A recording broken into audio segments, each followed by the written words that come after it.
a class of Indians who participated very enthusiastically in the domination of this country. And they pop up everywhere. I have, through the course of this book, mentioned several of them. It is important to remember them.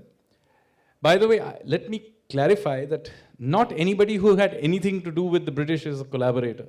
Obviously, they ruled the countries. They would have been lawyers, teachers, even government clerks, and so on, who had to have some dealings with the British. Everybody had some. So not everybody is, a collaborator, but there was certainly a class that went out of its way to support the occupation of this country and benefited from doing so.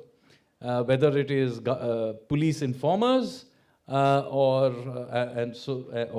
government contractors who went out and literally like slaves picked up young men to go to war in the First World War.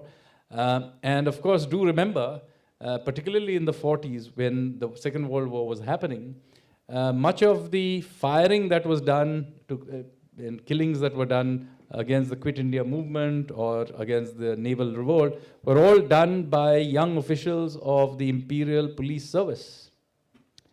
And it is their descendants of these collaborators who then became, after independence, the intellectual class of India.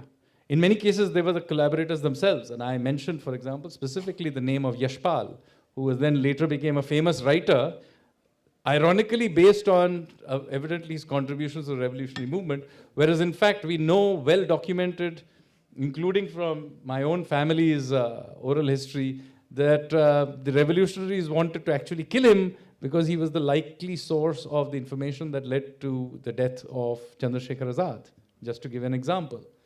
But take out any list of post-independence intellectuals, whether it's journalists, historians, and so on. They were themselves or within one or two generations of people who were clearly collaborating with the British to perpetuate their rule. You can do this research and Google yourself.